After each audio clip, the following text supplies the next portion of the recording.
Oke, Assalamualaikum warahmatullahi wabarakatuh. Selamat siang.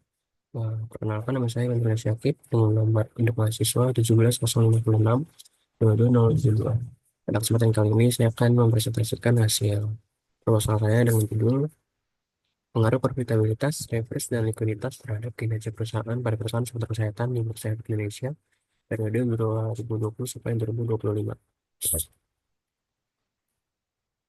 Ya, di sini ada tiga pokok pembahasan yang akan saya presentasikan. Yang pertama ada pendahuluan, kedua ada kajian pustaka, dan yang ketiga adalah metode penelitian.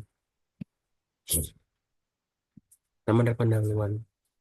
Sini adalah latar belakang.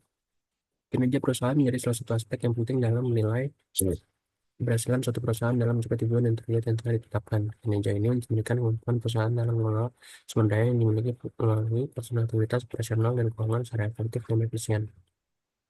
Perusahaan dan kinerja yang tinggi memang mampu mengeluarkan aset secara produktif untuk menghasilkan keuntungan, meningkatkan efisiensi profesional, serta memperkuat daya saing dari tengah dinamika lingkungan bisnis.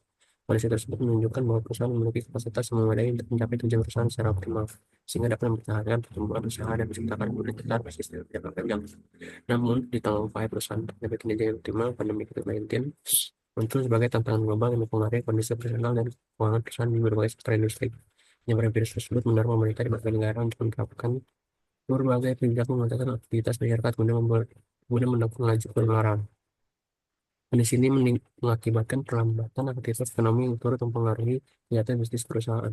Selain itu, selain itu, terganggunya rantai pasok dari perubahan pola konsumsi masyarakat menyebabkan banyak perubahan perusahaan mengalami penurunan. Ternyata, selama dari pandemi, berbeda dengan sektor lainnya, kinerja perusahaan di sektor kesehatan justru menunjukkan tren yang berbeda selama pandemi. Bagian besar perusahaan di industri ini mengalami peningkatan permintaan layanan dan produk kesehatan seperti perawatan medis, obat-obatan, dan layanan kesehatan digital. Hal ini disebabkan oleh meningkatnya kebutuhan masyarakat akan perlindungan dan pengobatan terkait COVID-19. Sini ada dua gambar rata kinerja perusahaan selama COVID dan setelah COVID. Di sini kita bisa lihat bahwa rata kinerja perusahaan sektor kesehatan mengalami fluktuasi dari tahun 2020 hingga 2025. Tren tersebut menunjukkan bahwa perusahaan sektor kesehatan maupun berbagai stabilitas kinerja dan kembali mencatatkan peningkatan setelah periode pandemi. Selanjutnya di sini ada gap penelitian. Di periode pertama ada profitabilitas penelitian Chang et al. 2025 serta Arai dan tahun 2023 menemukan bahwa profitabilitas pengaruh positif terhadap kinerja perusahaan. Sedangkan Chen dan Hong 2020 menunjukkan hasil yang berbeda, yaitu profitabilitas berpengaruh negatif terhadap kinerja perusahaan. Pada kedua ada leverage. Penelitian menunjukkan pengaruh negatif terhadap kinerja perusahaan. Seperti yang ditemukan oleh Ibagui dan Olokaya 2018, Antonis et al. 2021, Huan et al. 2022, dan Do Souza 2025. Pada masa berikutnya ada likuiditas. Penelitian Nguyen dan Down 2022 serta Zhou et al. 2025 menunjukkan bahwa likuiditas pengaruh positif terhadap kinerja perusahaan. Terus di sini juga ada novelty, yang dimana hingga saat ini belum ada studi mengenai pengaruh dari profitabilitas, leverage, dan likuiditas secara bersamaan pada periode 2020 dan 2025.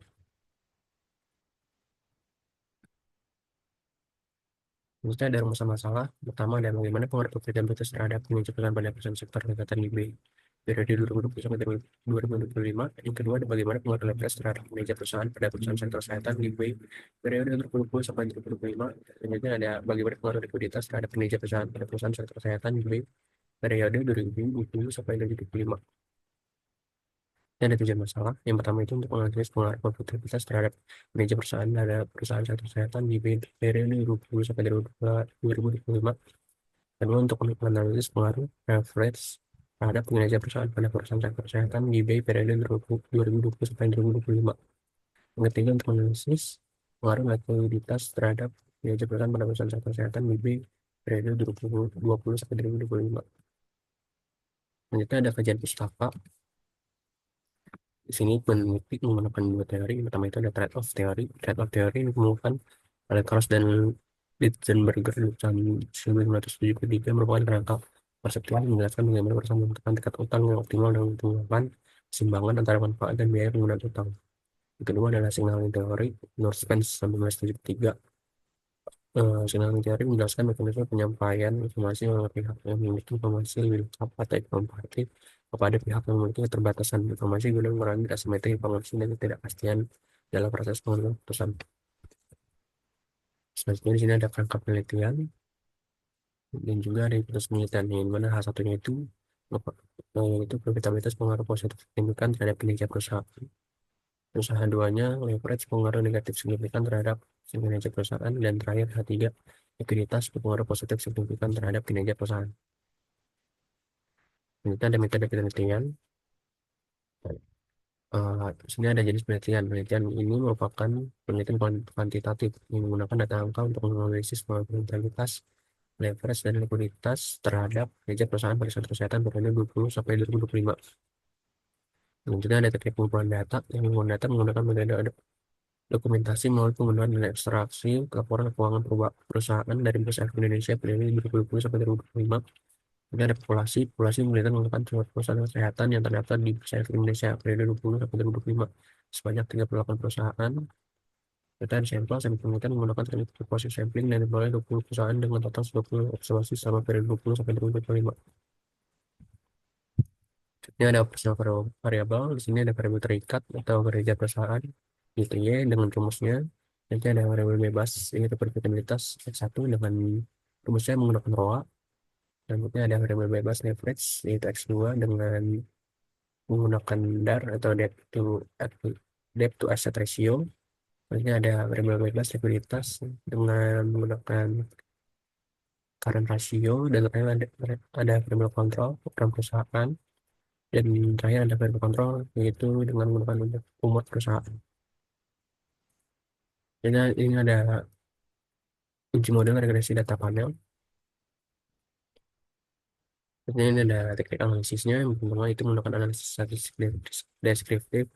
Kedua menggunakan analisis model regresi data panel. Yang ketiga menggunakan uji asumsi klasik dengan 4 modelnya, yaitu ada formalitas, multivariaritas, heterokodastisitas, dan autokorelasi.